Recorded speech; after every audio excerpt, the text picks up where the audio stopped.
Hello, everybody. Welcome to today's edition of Lead Sites Live. My name is Chris. We are going to be talking about logos today, so hope you guys are ready for talking about pixels. We're going to be talking about colors. We're going to be talking about ratios, all that good stuff. This has been a little bit top of mind for me recently, just because we've had a lot of folks that have been having either issues with their logos or otherwise, questions about them. So let's go ahead and get started here. So I have pulled up two websites that I would like to talk a little bit about the logo design and then explain a little bit about what makes the logo design good, what makes the logo design, I don't know, maybe less than good, and how these things will look on mobile. So we're going to start here with our good friend Dustin Brome, searchsaltlake.com. As you can see, his logo is super simple. It is a uniform font size. It's about kind of like a 2:3 ratio. And here, I'll actually just go ahead and pull up the logo itself here. So you're going to see searchsaltlake.com, simple blue, simple kind of like charcoal gray here. If I pull and drag here, we can see a rough size, about 640 by 290 is what he's got there. We always recommend like a 3:2 ratio for width to height because the way that the logos work on your actual website, they will size automatically to fit and fill the space of the container. In this particular scenario, the container is just this area up here. Let's see if I can go ahead and, let's see how wide this is. So this particular area that it's displaying in right now is 227 by 127. So about, and I just took a screenshot. So about that's still that same like kind of, 3:2, kind of ratio that you have going on there. 1:2 is also good for, or I'm sorry, 2:1, for width to height. As long as you're off by like a factor of 1 there, you're probably, going to be in a good position in that regard. So I think this logo is great. It looks really good. It's simple, which I think is really, kind of the power of it right there. Now, Dustin, let's go ahead and scroll down to the bottom of this page. He, I believe, has his own brokerage. So, he doesn't have to necessarily deal with like a brokerage logo or compositing, kind of a brokerage logo or something along those lines. So it's a pretty straightforward, kind of logo design in that regard. So, when you're thinking about, a logo, definitely keep these things in mind. You have, kind of a large, bold text. Few words is really good. Search Salt Lake is not only a good business name and logo, but it's kind of a good tagline. Search Salt Lake. Anybody kind of in the real estate sphere and looking for real estate listings is going to see that as the URL on a page, or is going to see that as the, as the logo that would pop up in a series of blog posts or something like that. And they know immediately what it's all about. So let's compare that to another logo that we have here, which I think is still a good logo, but there's some things about it that make it a little bit less impactful. So we have the Pilkerton Realtors. This appears to be probably the kind of brokerage logo, and then Terrell Residential Group, which is probably just like the individual company. That's kind of an important distinction. A lot of times people do need to do a composite logo that will have all this information in it, but you definitely want to think about how that's displayed. So Pilkerton, huge text here. Realtors, that's fine. It's a lot smaller. This established 1969. This is probably a what we would call a PNG file, a transparent PNG, which means that it will kind of, if the background was white, it would, kind of show up okay. But it's still, not that easy to read, even on a white background. And then finally, we have the Terrell Residential Group fitting all onto one line underneath Pilkerton. It's kind of small. I don't think that is necessarily, a good thing, because when you're kind of looking at it over here on the left side, you're going to see that Pilkerton jumps out. Can't really read established 1969, and that's small. There is a huge amount of negative space in this logo. This section right here that I'm highlighting, 1,000 pixels wide, which is okay. The logo is going to resize dynamically by 170. So if the height of that particular section is 170 and the height of the logo as a whole is let's see here, 620 or so, that's not great, because that is just negative space that is, from a design perspective, doesn't mean anything.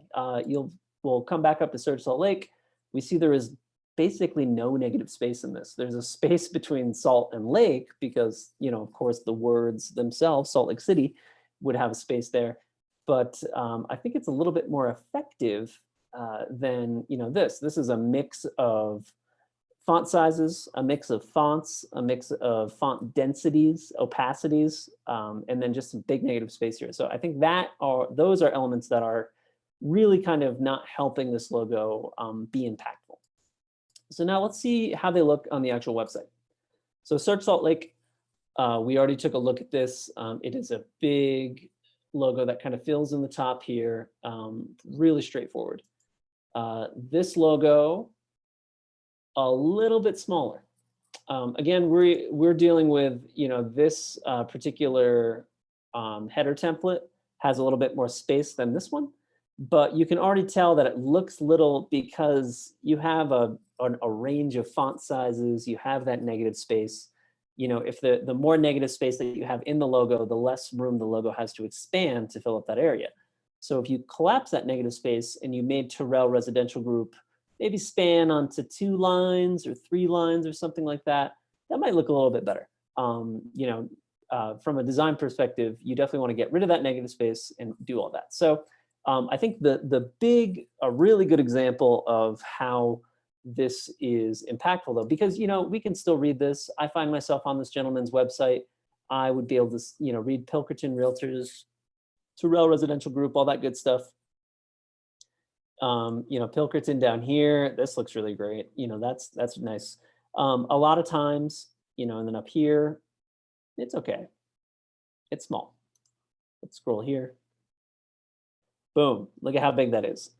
Again, a different template, but it works a little bit better with the logo. So that's something to keep in mind, is that there are different design elements on the site that are all template-based, and they might work a little bit better with the logo that you particularly have. Now, for this particular person, we're not sure if that needs to be bigger. One comes to mind, I believe it's HomeSmart in California. HomeSmart mandates that their logo is bigger, and any font that is displaying the word HomeSmart, I believe, has to be a larger font size than your own private branding and brokerage branding. If you're in a position where you're with an office like that, you can't really help that necessarily. So it's okay. But anything that you can do to kind of get your branding up top is a little bit better. So for Pilkerton, they might require that their logo be in the upper left-hand corner. Pilkerton might also not, where we could probably just put, Terrell Residential Group here and maybe, kind of remove some of that, referencing there. But regardless, good.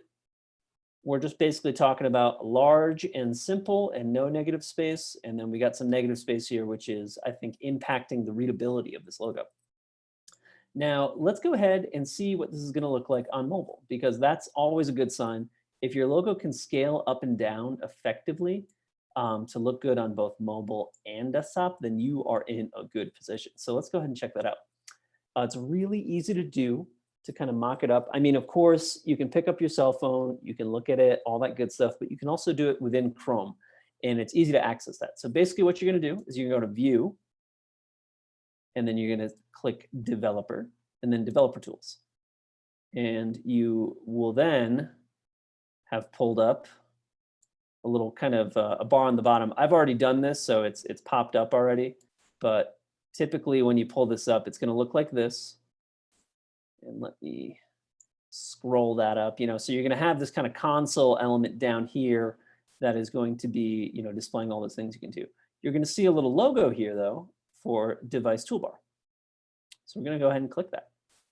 And it is automatically going to scale the web page that you're looking at to appear to be a mobile device. Now, you can select from a number of devices here. So let's look at iPad. And it's going to kind of reload things as time goes on there. You can do iPad X, or I'm sorry, iPhone X, which I believe is a little bit smaller than the iPhone 11, but then you can also put in the resolution that you would want to. Good thing to do as well is you can rotate it to see what it would look like should somebody rotate their phone. But one thing that you're going to definitely want to do, just to kind of get a sense of how your website is going to look on mobile, is just click that little down caret and then hit 100%. Now, if I hold my phone up to my screen right here, I'm going to see it's about the same size.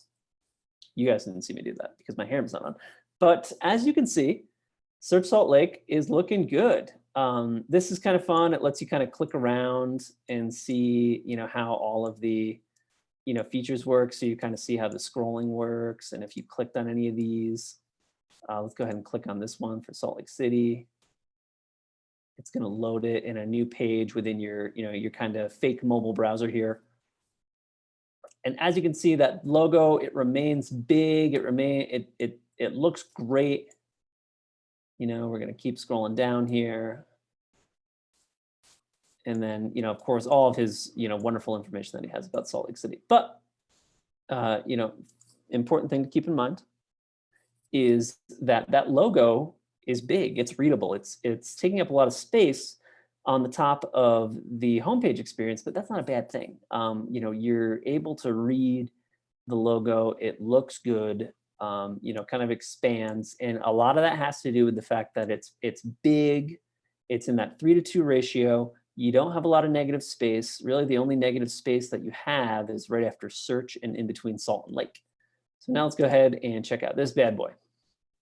So again, we're going to go to View, and we're going to go to Developer Tools, and it should just kind of auto load. Yep, per our preset that we have there.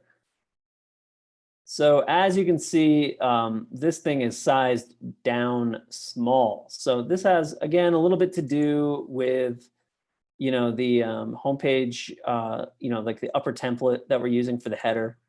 But it's hard to read the logo itself. If it was just Terrell Residential Group, kind of on 3 lines, Terrell and then Residential Group or Terrell Residential Group, we would probably be looking at a little bit of a cleaner, kind of outline there. But again, it's a little bit hard to look at, or I'm sorry, not a little hard to look at, a little hard to read. I can't really see Terrell Residential Group. You certainly can't see the established in 1969 part. And then you can also see what that looks like on other phones too. So if somebody is looking at an iPhone 5, it's really small. If somebody was looking at this on an iPad, a little bit bigger. But the sizing is just not great. And a lot of that has to do with that negative space and also the header template that has been chosen for the particular area. So the way that we looked at this is we just went to View and then Developer, and we brought up the Developer Tools, and then we turned on the Device Toolbar. It's a handy tool just so you can kind of see what your site is going to look like on mobile. If you don't want to bother, screwing around on an iPhone to kind of do an IDX search and all those good things, this is an important thing for you to be able to do anyway. So definitely keep that in mind. So good logo design is going to be that 3:2 ratio. It's going to be the that lack of negative space. You want to make sure that you don't have a ton of negative space in there. And basically, that's kind of it. Make sure that you're choosing a header template that is going to respond well to your logo. So try a few out. There are also really great online tools to help you design a logo. And I brought them up over here. The first one that I want to show you guys is Canva, which is super cool. If you are a real estate agent and you want a new logo, Canva is a really fabulous spot to start.